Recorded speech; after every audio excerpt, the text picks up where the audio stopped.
Amaterasu and the Cave of Darkness. Long, long ago, when the world was still young, there lived a beautiful goddess named Amaterasu. Amaterasu was the goddess of the sun. Every morning, she would rise into the sky and spread her golden light across the world. Her warm light touched the mountains, it shone across the rivers, it awakened the flowers. And when the sun appeared in the morning sky, the birds would begin to sing. The people of the land loved the gentle warmth of the sun. They believed that as long as Amaterasu watched over the world, there would always be light. But Amaterasu had a younger brother named Susanoo. Susanoo was very different from his sister. He was powerful, energetic, and sometimes very difficult to control. He loved the sea and the wind, but he often acted without thinking about the consequences. One day, Susanoo came to visit Amaterasu. At first, Amaterasu was happy to see her brother. But Susanoo began causing trouble. He shouted. He broke things. He disturbed the peaceful world that Amaterasu had worked so hard to protect. Amaterasu tried to remain calm. "Please, brother," she said gently, "why are you behaving this way?" But Susanoo did not listen. His actions became more and more frightening. At last, Amaterasu became deeply hurt and afraid. She did not want to argue with her brother. She did not want to fight. So she made a decision. She walked quietly toward a sacred cave called the Heavenly Rock Cave. The entrance was surrounded by enormous stones. Inside the cave, it was cool and completely dark. Amaterasu stepped inside. Then she moved a great stone across the entrance, and she closed the cave. The moment Amaterasu disappeared, the world became dark. The sun no longer rose into the sky.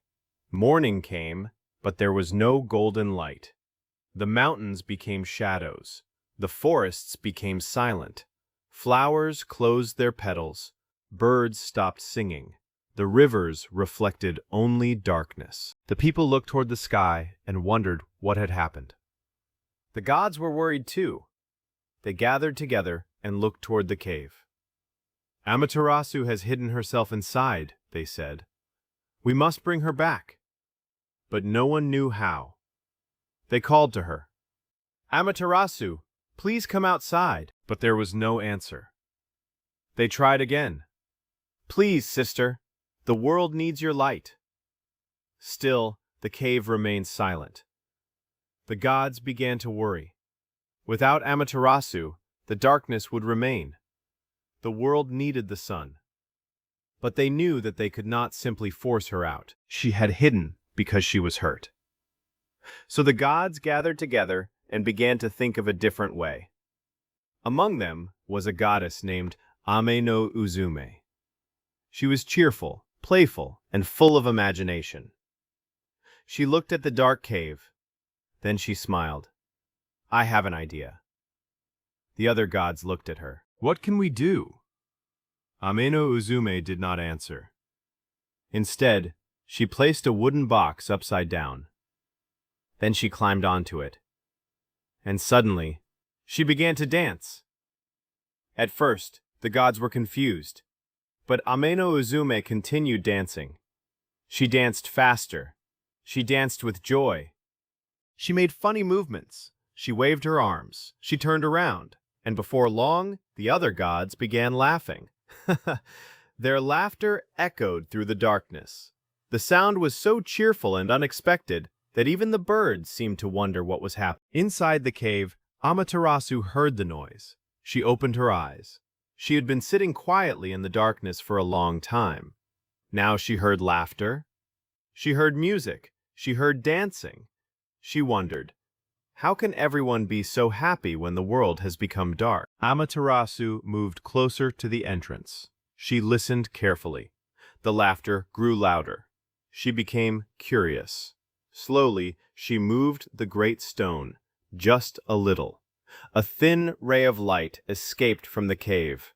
The gods saw it, but they pretended not to notice.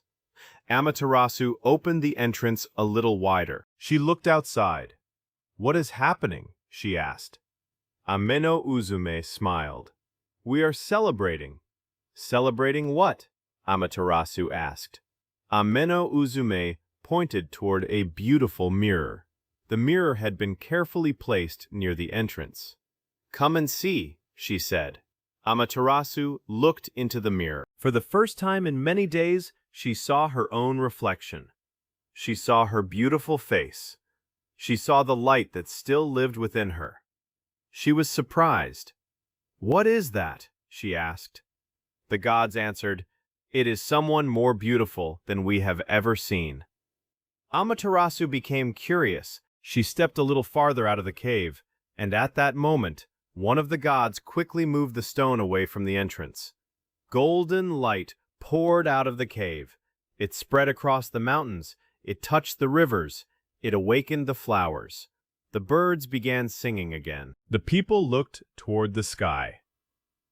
The darkness slowly disappeared. Morning had finally returned. Amaterasu stood outside the cave. She looked at the world. Everything seemed different. The trees were glowing in the sunlight. The flowers were opening. The rivers sparkled, and all around her the gods were smiling. Amaterasu realized something. The world had not forgotten her. Even when she had hidden herself in darkness, others had waited for her. They had not forced her. They had simply reminded her that there was still joy outside. Amaterasu looked toward her brother, Susanoo. She knew that what had happened had caused great sadness. But she also knew that she could not stay inside the darkness forever. So she stepped forward. The sun rose higher into the sky. Its warm light spread across the entire world. And from that day onward, Amaterasu returned to the sky each morning. The world once again had its light. The mountains had their golden mornings. The rivers had their sparkling afternoons. And at night, when the sun disappeared beyond the horizon, the world could rest peacefully beneath the stars. The story of Amaterasu reminds us that sometimes, when we are hurt, we may want to hide away from everything. Sometimes, darkness feels safer than facing the world. And it is okay to rest. It is okay to be quiet. It is okay to take some time for yourself. But even when you are hiding in your own little cave, there may still be warmth waiting outside. There may be someone who cares. There may be a little light waiting for you. You do not have to come out all at once. You can open the door just a little. Take one small step. And when you are ready, you can let the light return. Tonight, as the world becomes quiet, imagine the peaceful sky above you. The stars are shining softly. The moon is watching over the sleeping world. And somewhere beyond the darkness, the sun is resting, waiting patiently for a new morning. You don't need to solve everything tonight. You don't need to finish everything tonight. Whatever has been troubling your heart can wait until tomorrow. For now, just breathe slowly. Let your thoughts become quiet. Close your eyes, and remember, even the longest night eventually comes to an end. Morning will always find its way back. Just like Amaterasu, the light will return. Good night. Sleep peacefully, and may tomorrow bring you a little more light.